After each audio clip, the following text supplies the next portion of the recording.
Yesterday, I was watching the Red Sox spring training game, and Rafael Devers came up and hit a home run. And I don't know about you guys, but does Rafael Devers look a whole lot more lean? Like, he looks skinnier going into 2022. And speaking of being skinnier, Vladimir Guerrero Jr. recently lost 25 pounds over the offseason, but the power is still there. I'm just proud of these guys because they're taking care of their health, which means that they're going to be better for a whole lot longer, unlike some other athletes like, I don't know, Zion Williamson. But we know this is a baseball channel. If this is your first time on the channel, don't be afraid to hit that subscribe button because we talk baseball every single day. And also, you can save some money if you're going to any baseball games using code Fuzzy on SeatGeek. So we do have that breaking trade that happened between the Blue Jays and the Rockies. But before we deep dive into that, I do have to talk about Tommy Pham, who is one of the two remaining top free agents left on the market. Well, he's no longer a free agent because he goes to the Reds on a one-year deal worth about $7.5 million.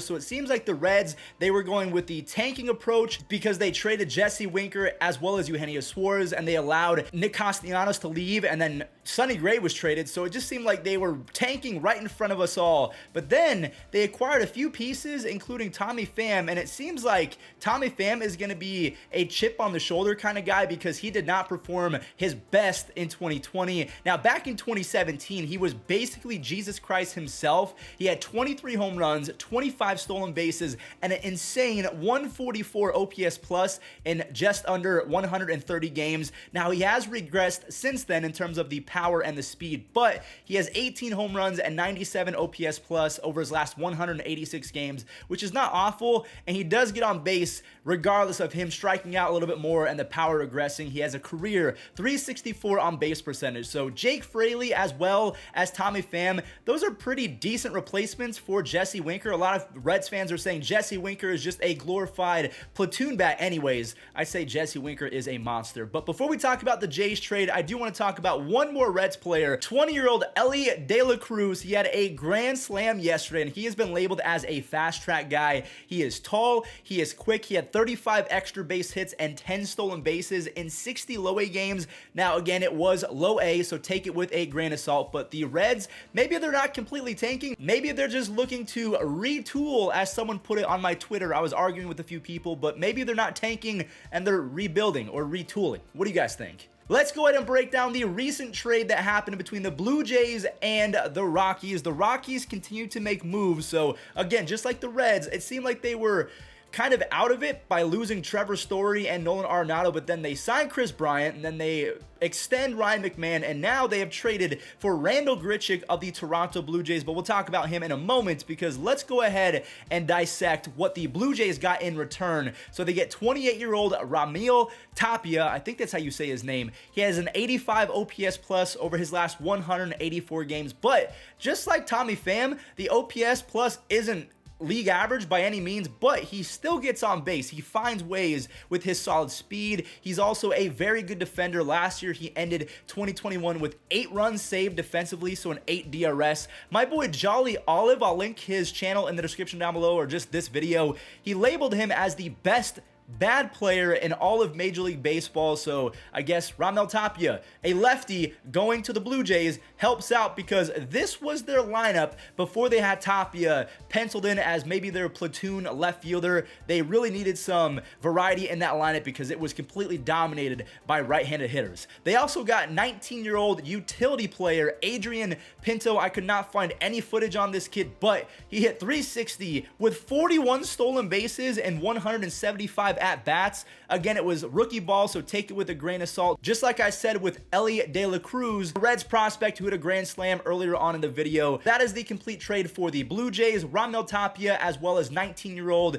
Adrian Pinto. And the Rockies are getting a perfect player to show off his skills in a park like Coors Field. So 30-year-old Randal Grichuk has about 70 extra base hits over his last 200 games, but an awful 290 on base percentage. I really believe that Coors is going going to do wonders for Randal Grichuk, so they traded for the right guy. They signed Chris Bryant. They extended Ryan McMahon. Austin Gomber is going to be pretty solid in my opinion going into 2022. He came over as kind of like the centerpiece of the Nolan Arenado trade. So say what you want, I appreciate the Rockies making trades and spending money, because teams like the A's, they have spent a whopping $0 this offseason, and the Guardians, who have superstars and Shane Bieber and J-Ram, they have barely spent $1 million this year, and it's just embarrassing to the fan base as well as the game of baseball as a whole. So the Jays, they did not want to be the 2020 Yankees. The Yankees were criticized for being too reliant on right-handed hitting, so they changed that with Anthony Rizzo and Joey Gallo.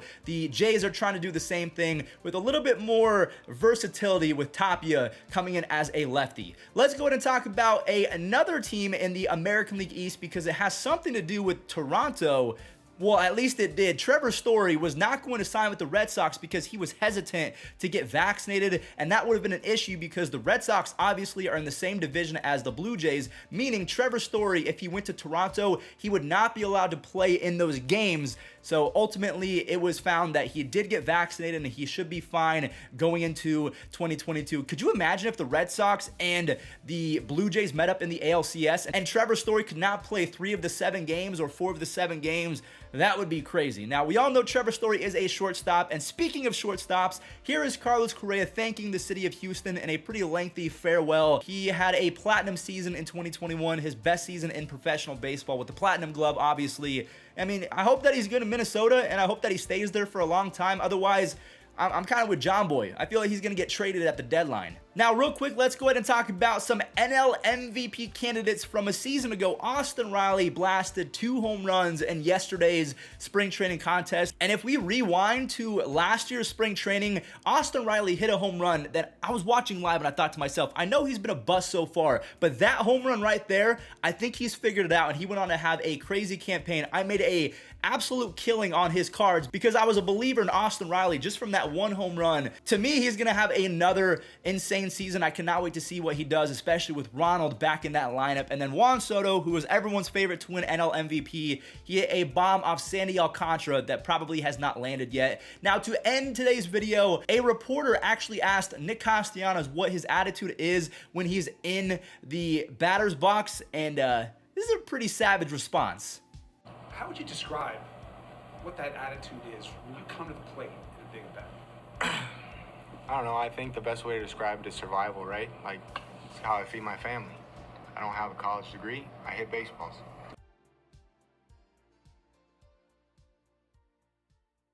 So I told Nick when he got up there that he should imagine that Rob Manfred's face was on the baseball.